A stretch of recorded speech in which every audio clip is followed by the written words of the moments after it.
souhaiterais, en ce mercredi 27 septembre, 28 septembre 2016, clarifier un certain nombre de malentendus chez ceux qui éventuellement n'ont pas tout à fait les moyens de comprendre ce que je dis. Quand je parle de la planète Saturne, je ne réfère pas au dieu Saturne, comme certains veulent le faire croire. Il se trouve que cette planète s'appelle Saturne, pour des raisons d'ailleurs que j'ai expliquées par ailleurs, et qui ne m'intéressent pas ici. Donc, je suis comme les astronomes, j'appelle Saturne Saturne, voilà, c'est tout. Je pourrais l'appeler autrement, je pourrais l'appeler par exemple Saturne Chronos, si vous préférez. Donc, ne mélangeons pas tout, si possible. Il y a une planète qui prend le nom de Saturne chez les astronomes, et je l'appelle ainsi, c'est tout. Deuxièmement, cette planète est un marqueur, comme le Soleil, comme la Lune. C'est un super luminaire, si on veut. Et le marqueur, il est neutre. Le marqueur, il marque, il désigne. Donc c'est ce vers quoi il est dirigé qui est signifiant, ce n'est pas lui-même. Lorsqu'on dit par exemple qu'on est né sous le signe des Gémeaux ou sous le signe du Scorpion, c'est parce que le Soleil, comme un peu une boule sur une roulette au casino, s'est arrêté sur cette case. C'est tout. C'est pas une dimension solaire particulière. Le Soleil, il est mis à toutes les sauces. Eh bien, c'est la même chose pour Saturne, qui peut avoir des significations différentes, des impacts différents, selon les phases de son trajet, de sa trajectoire. J'ai trouvé toujours ridicule de tenir compte, de préciser la signification d'une planète, tout en sachant que cette planète va passer par des phases successives, par des maisons successives, par des signes successifs, par des aspects successifs, qui feront que finalement cette planète n'émettra rien de spécifique. Elle ne fera que valoriser ce qu'elle est en train de transiter, ce qu'elle est en train d'indiquer à un moment donné. Là, à mon avis, il y a un problème de sémiologie qui devrait réviser en astrologie. Deuxièmement, la question du logos.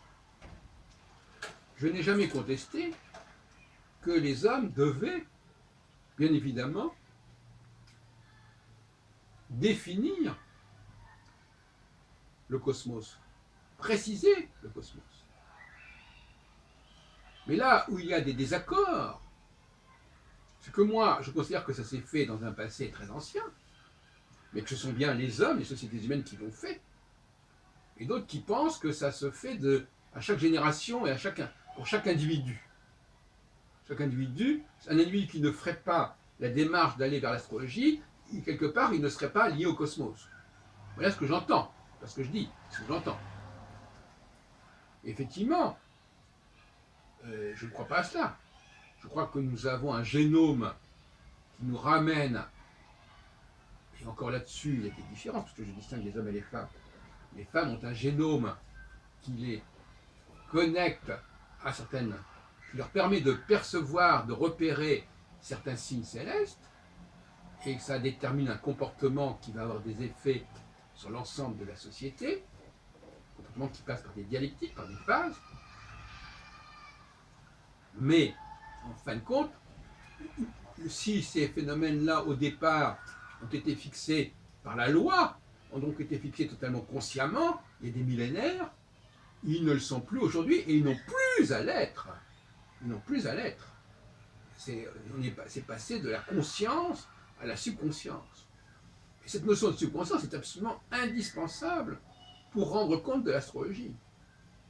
Il est évident que nous, ou bien on ne croit pas en l'astrologie du tout, ou bien on admet que cette astrologie a des effets, et qu'elle a des effets même sur les personnes qui n'ont pas de formation et d'initiation à l'astrologie, bien évidemment. Et je crois que la plupart des astrologues sont d'accord là-dessus. Il n'y a pas besoin d'être astrologue ou d'être étudiant en astrologie pour être branché sur les astres.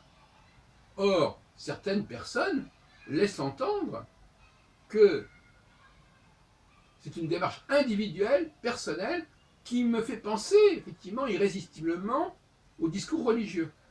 Et je crains que certaines personnes ne transposent une certaine logique religieuse d'initiation, de grâce, de révélation individuelle au champ de l'astrologie.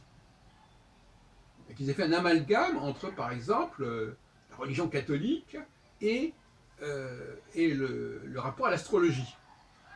Je me trompe peut-être, mais moi c'est mon sentiment. Et peut-être qu'ils le font inconsciemment, ces gens-là. Mais visiblement, on a une sorte de glissement actuellement dans certaines associations, chez certains dirigeants, pour laisser entendre, finalement, que l'astrologie est un phénomène d'initiation individuelle, de prise de conscience individuelle, de mise en contact avec le cosmos, quelque part, sinon avec Dieu, et, par conséquent, elle ne peut pas véritablement, elle ne pourrait pas, à les entendre, véritablement agir sur nous si ça ne passait pas par la révélation astrologique, par la littérature astrologique, par la bonne nouvelle, l'évangile astrologique, ça n'irait pas. D'où le scandale chez certains de mes interlocuteurs qui me reprochent que nous aurions un lien inconscient avec certains signes cosmiques, que nous percevrions inconsciemment certains signes cosmiques, c'est exact, effectivement, et que finalement, il n'y aurait pas besoin d'être astrologue, ou de croire même à l'astrologie, ou de connaître quoi que ce soit de l'astrologie, pour être malgré tout astrologue, au sens non plus, dans le sens, dans un autre sens, le mot astrologue a plusieurs significations, plusieurs niveaux de signification. Moi je dis, à la limite, c'est une façon de parler, que tout le monde est astrologue. Mais la plupart des gens le sont, comme M. Jourdain faisait de la prose, sans le savoir. Voilà ce que je voulais dire à ce sujet. Bon. Donc, j'ai introduit la notion de post-astrologie pour désigner le courant de l'astrologie contemporaine qui amalgame des astrologies anciennes, ce qu'on pourrait appeler des... Alors, ce qui amalgame le thème astral des anciens, le thème astral qui n'était uniquement constitué que des maisons astrologiques et qui ne tenait pas compte du zodiaque, qui était lié à la rotation de la Terre, et donc on ne connaissait pas encore, on savait que les astres se levaient, se couchaient, on ne savait pas encore que et ça valait d'ailleurs entre parenthèses aussi bien pour les étoiles fixes que pour les planètes, et l'ascendant réfère à cela, n'est-ce pas, à l'astre qui se lève, qui se couche, etc. Et c'est une trace de cette époque. Et d'autre part, il y a une astrologie qui est cyclique, qui connaît les mouvements planétaires dans le zodiaque. Et je dis très franchement que l'astrologie du thème natal n'a pas à utiliser le zodiaque. Elle doit situer uniquement les planètes dans les maisons, comme l'a montré d'ailleurs par ses statistiques Michel Gauquelin. Le zodiaque doit être réservé à l'astrologie mondiale, à l'astrologie cyclique. Donc dire que quelqu'un est né sous un certain signe, c'est à la limite aberrant, parce que la symbolique zodiacale n'appartient pas à la problématique du thème astral et de la carte du ciel. Elle est quelque chose, c'est anachronique, elle appartient, c'est une autre époque. Et la post-astrologie, puisque c'est à mon avis comme ça qu'il faut désigner l'astrologie contemporaine, elle amalgame à la fois l'astrologie qui ne connaît pas l'astrologie des maisons astrologiques, l'astrologie des signes zodiacaux. Et c'est cet amalgame-là qui est syncrétique et qui fait problème, et il va falloir poser le problème très clairement. Il faut faire deux astrologies, n'est-ce pas? Une astrologie qui est sur la carte du ciel, qui est une astrologie de position, en accord avec une astronomie extrêmement primaire qui ne connaissait pas encore les cycles planétaires, et qui était capable de situer les planètes, bien entendu, à un certain moment de la journée, et une astrologie beaucoup plus tardive, qui découvre, qui s'assied sur la question de la différence entre les planètes et les étoiles, qui comprend le problème de ces planètes qui passent par une bande étroite autour de l'écliptique de 17 degrés, 8 degrés 5 en haut et en bas, et qui va donc baliser cette écliptique en se servant de la symbolique